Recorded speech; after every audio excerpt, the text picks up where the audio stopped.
Right. Ambassador Goel, former diplomat, also joins us on the program. Ambassador Goel, uh, tariffs are here. Donald Trump has said that, India is a friend.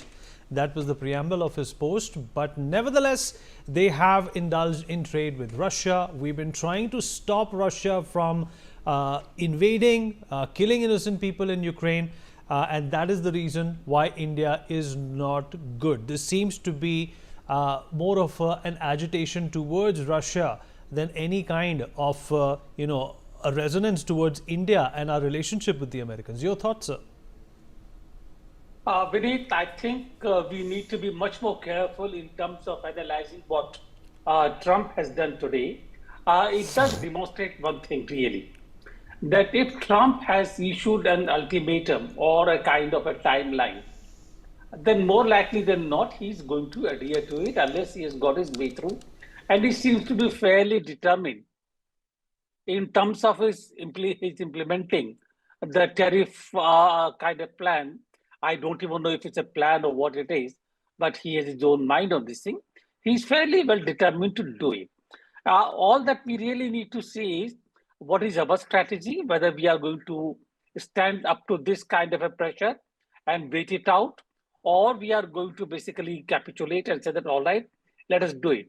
Now, the point really here is that even though there was an announcement or there was an indication that an American delegation would be coming to India to negotiate the trade deal, uh, one would have thought that this would have happened with cognizance of Trump, and therefore those kind of the warnings about the 1st August would be put off.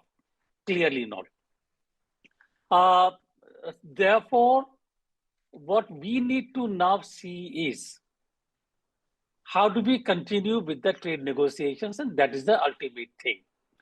Uh, See, the point is, at this point, we there are two things, and I'm actually now at the moment I'm groping in the dark simply because it has come as a surprise. I was really quite hopeful that the indications from Washington were that they probably would wait for the outcome of the delegation talks after the Americans have done it in India. Uh, Therefore, there are two things here. Number one, if we seem to make any concessions now at a political level, it would be seen as a kind of surrendering to the American threats. Whether it is or it is not is a different matter. I'm talking about the policy perception. At the same time, the impact that it will make on our total trade with the USA. There is no doubt, first of all, that 25% tariff from 1st August onwards are going to make it hugely at a disadvantage advantage vis-a-vis other countries like Vietnam, Indonesia, several other countries where concessions have been made to the level of 15% only.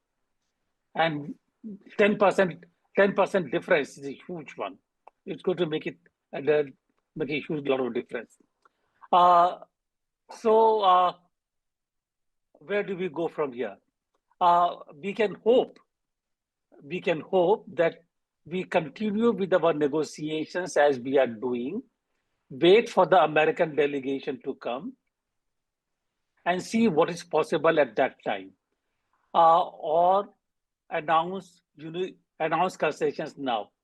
I think for us, the first option of having to wait, of waiting for the American delegation to come, engage in talks, and see where we go from there is a better option than really any knee-jerk reaction from India, even if it means pressure and a bit and loss, and a bit of a loss really on trade, because frankly speaking, uh, if you look at the trade basket, except for a few items where there is a kind of a comparison between the items from India, Indonesia, and Vietnam. Many other items, there are really no, they don't compete with each other.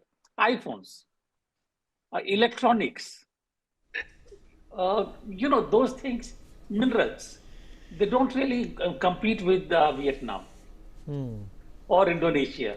Therefore, calculate carefully, and we have a fairly good, I must say, a very competent team headed by Minister in the Ministry of Commerce.